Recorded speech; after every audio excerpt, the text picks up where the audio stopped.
Heto na po mga kababayan, nagkasagutan agad Marcoleta versus Lacson. Nako, Ping Lacson at Marcoleta nagkainitan sa issue ng confirmation ng mga general. Nako, yan po mga kababayan ang ating alamin at bibigyan ng reaksyon sa video ito. Pero bago po natin simulan yan, palike naman po ng video ito, malaking tulong po yan. Maraming salamat po at eto nga mga kababayan, no? Bago po natin simulan yung panoorin yung video, eto pasadahan po muna natin itong mga nagte-trending na mga balita dito po sa social media. At isa na nga po dito mga kababayan, ito pong si President Bongbong Marcos Jr. Mayroon po siyang pahayag sa leadership sa Senado. Ito po, pakinggan po natin to mga kababayan.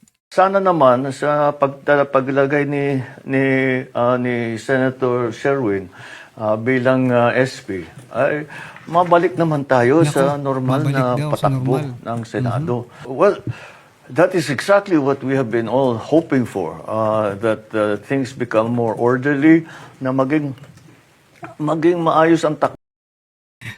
Napalunok pa. Parang hirap kang magpaliwanag, Mr. President, 'di ba? Bakit parang hirap pang ipaliwanag ito? Napakasimple lang naman ito eh. Ang rason talaga kung bakit masaya na kayo ngayon mga kababayan, no? Dahil napalitan na si Senate President Alan Cayetano, 'di ba? Kasi nagsimula lang naman itong kaguluhan sa Senado, no? Nung nailuklok na Senate President si Cayetano. Bakit nung pinalitan si Chis Escudero ni Soto, wala namang problema mga kababayan, di ba?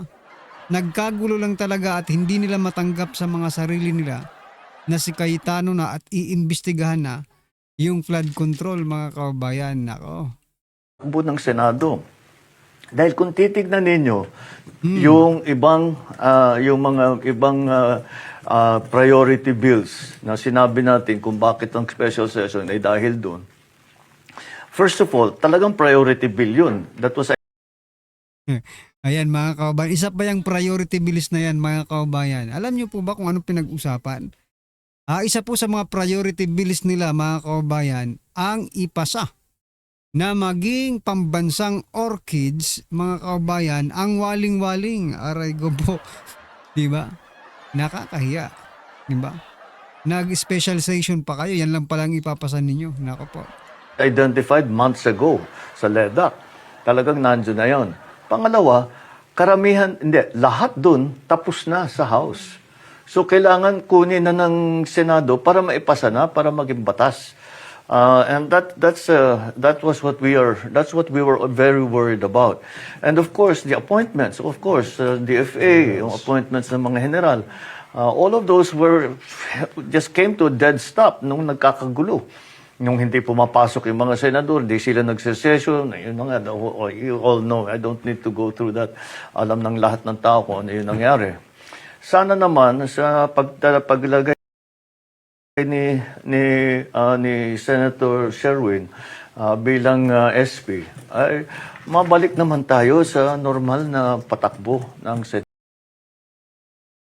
Ayan mga kababayan, mabalik naman sa normal na patakbo ng Senado. Balik na yan sa normal lahat kasi hawak nyo na sa liig yung yung Senado di ba? Hawak nyo na.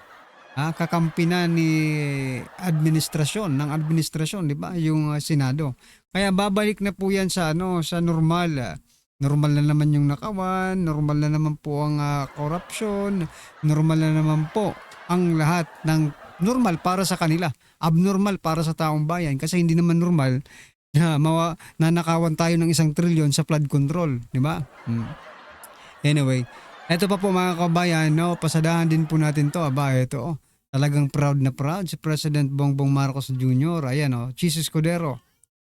In terms of his ability to able to run the trial, I don't think that's in doubt. So, ibig sabihin, tiwalang-tiwala si President Marcos na talagang kakayanin, mai-impeach ni PBB ni Escudero itong si Vice President Sara Duterte, di ba? Hindi halata mga kababayan, kaya naman pala, di ba? Kaya naman pala bumaliktad ang hinayupak na ito. Naghudas, di ba? Ano pong masasabi niyo dyan mga kababayan? Just comment down below at eto mga karibyo natin, last po natin pag-usapan bago po natin i-play yung video. Eto, si Rafi Tulpo. Ano naman daw ang sabi nitong isang ito, mga kababayan? Sabi naman po dito ni Rafi Tulpo, mga kababayan, Rafi Tulpo itinuturing na bayani sina Escudero at Villanueva. Aray ko po, mga kababayan, bayani na pala para sa kanila si Escudero at Villanueva dahil bumaliktad sa kanila. Alam nyo, hindi naman po yan babaliktad na dalawang yan kung hindi nyo ginigipit, di ba? Kaya nga kaya nga dismiss agad yung kaso kasi bumaliktad sa kanila. Ngayon wala na naman po tayong nabalitaan, pero pinipilit po ng ating mga kababayan na tuluyan na itong si Joel Villanueva dyan po sa ombudsman. Kasi sabi nga po nung nakaraan, di ba? Sabi ni Ombudsman Buing Remulla, hinog na yung kaso ni Joel Villanueva, pipitasin na lang. Ngayon mo na pitasin na bumaligtad na, kumampi na sa Gatchalian Block, di ba? Remulla, this is your time, pitasin mo na. Pero itong sinasabi dito ni sino ba ito, si Tulpo, no? Ito pong sinasabi niya bayani, kung ituturing natin, no? Ituring nila si Escudero at Gatchalian. Para sa amin pong taong bayan, sila po ang matatawag nating trahidor. Sila po ang tatawagin nating mga udas, mga kababayan, no? Bayani ng Maleta Senators. Ayan, mga kababayan. Sabi po ni Gilbert. Ayan, mga kababayan. Ano po ang inyong masasabi dyan? Just comment down below. At eto, pasadahan na po natin kasi medyo mahaba itong video na ito, mga kababayan. Nagsagutan po ni Marcoleta at Lacson. Nagkainitan. Eto, pasok. Yes, sir. We were ordered to come here, sir, and we are directed to appear before the commission appointments. And so therefore, it only means that the five of you may no longer be eligible for reappointment in view of the prohibition under Section 1 of Republic Act 11939. Am I correct, sir? Yes, sir. Thank you. Thank you, Mr. Chair. Thank you, Honorable Marcoleta. Honorable Senator Ping Lacson is recognized. Yes, Mr. Chairman. Just for clarity, I believe, and I was told by the Secretary of the Commission on Appointments, that the ad interim appointments of this fine gentleman and lady is a mere resubmission of their previous ad interim appointments given before the resumption, the May 25, 2026 resumption of the first regular session. And since this is a special session, it is a continuation of the first regular session. Therefore, hindi pa po sila pasok do sa one-year ban. Kasi hindi naman po nila kasalanan na nagkagulo-gulo kami dito sa Senado at hindi na-take up yung kanilang confirmation. So with that manifestation, Mr. Chairman, I move that we recommend to the plenary the confirmation of the aforestated or aforementioned gentleman and lady in plenary. I so move, Mr. Chairman. There's, yes, Honorable Rizon Taveros. Second the motion, Mr. Chair. Any objection to the motion duly seconded? Mr. Chair. Yes, Honorable Albano is recognized. Mr. Chair, Your Honors, on the part of the minority, we place on record our full support for the confirmation of the 5 generals and flag officers of the armed forces of the Philippines, whose appointments are now under consideration. These officers have rendered long and distinguished service to the nation. As such, the minority supports the favorable confirmation of their appointments and commends their dedication and sacrifices in their service to the Filipino people.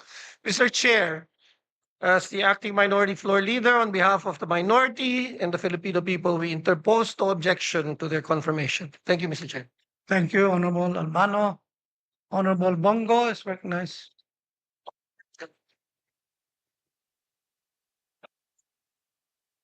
Mr. Chair, esteemed colleagues, allow me to express my full support for this commission.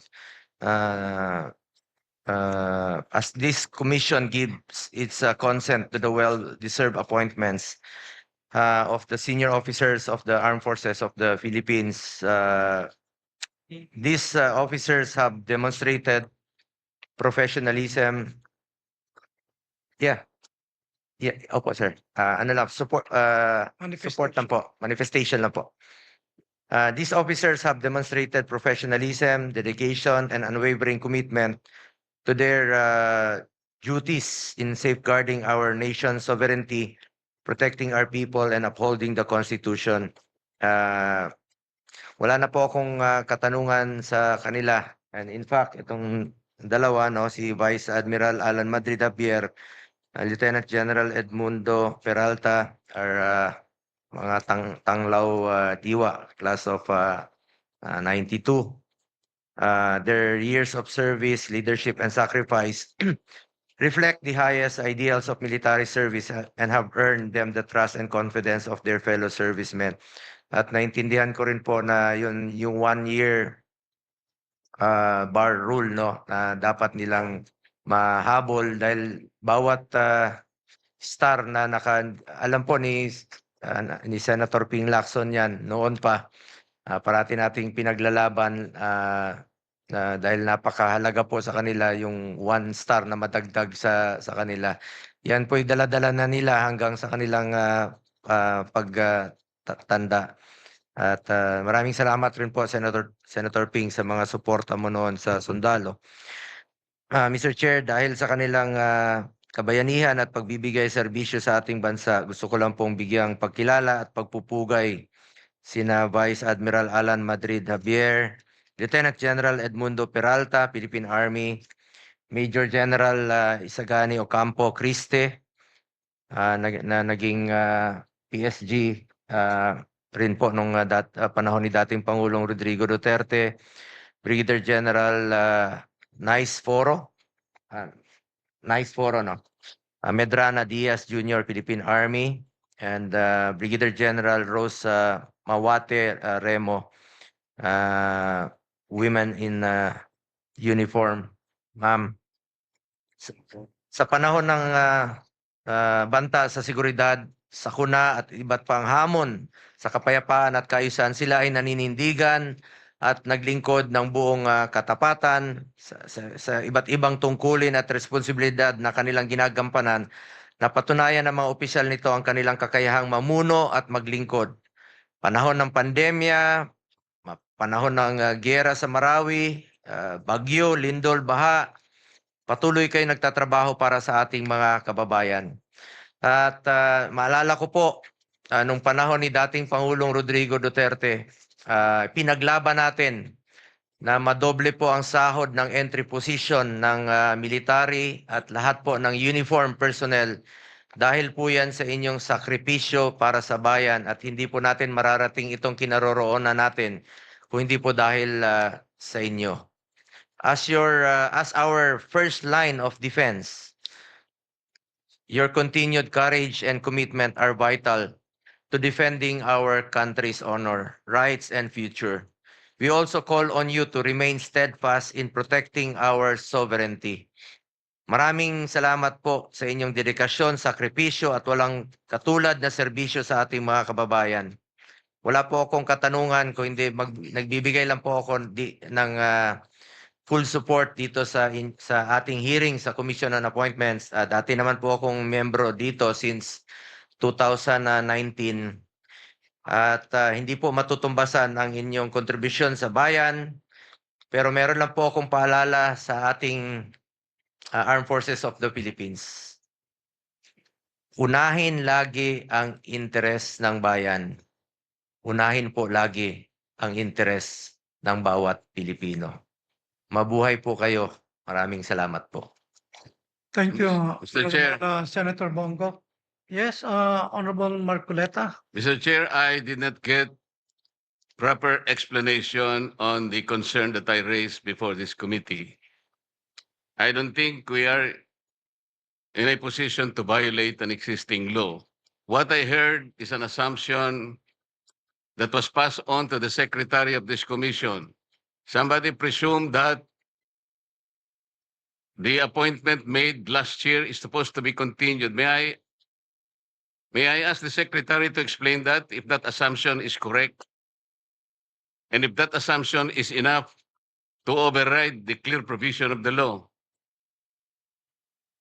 Honorable Lacson, Again, I'd like to clarify, hindi po last year. Before May 25, 2026, yung nag-resume tayo ng first regular session. Kasi nag-break tayo. Bago tayo mag-resume, they were given ad interim appointments by the President. So yun po yung ina-apply natin because a special session that we are having today is a continuation of the first regular session, Mr. Chairman. So yung birthday nila fell after. Kailan ang birthday mo, General? May 14. So yung ad interim appointments were given before May 14, I suppose. So you confirm that. So hindi ka covered ng 1-year ban. That's the clarification that I manifested earlier, Mr. Chairman. How about the others?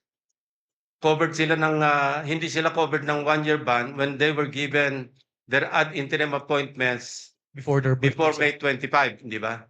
Kasi kung after May 25, resumption, nomination, at saka hindi na kayo mag-apply. But since you were given your ad interim appointments, since Congress was in recess at that time, having resumed on May 25, hindi po kayo mako-cover ng 1-year ban. That's my point.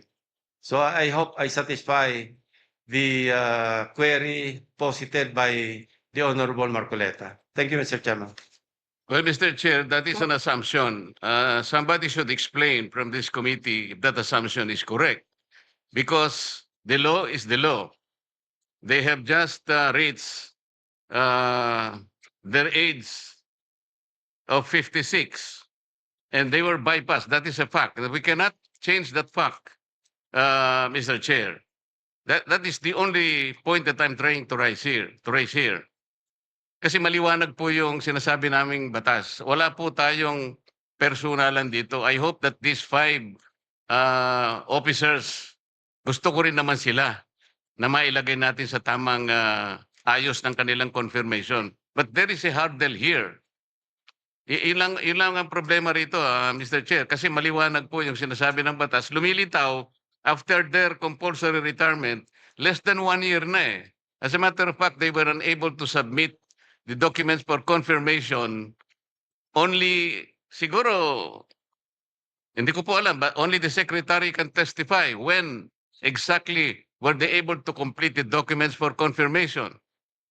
Ang may kasalanan po talaga, yung June 3 kasi, nag-adjourn, pagkatapos, sana man lang, before adjournment, sinabi natin, nag-schedule tayo, na i-confirm natin sila. Wala nga silang kasalanan, but somebody is at fault here. And then we have now a problem with the law.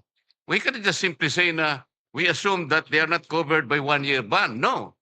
The law is very clear, Mr. Chair. Salamat po. Chair would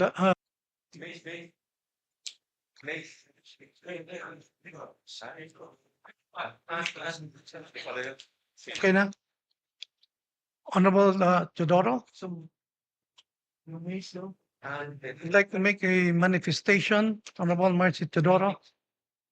Mr. Chairman, point of information. Bago po ako rito pero meron po tayong kaso Matibag versus Benipayo, GR number 149036 of 2002. This has something to do and defining what is a bypass appointment.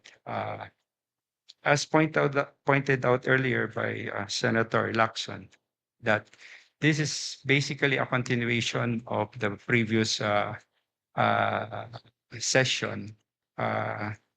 Hence, the appointment was not technically bypass as defined under the said doctrine under Matibag versus Benipayo.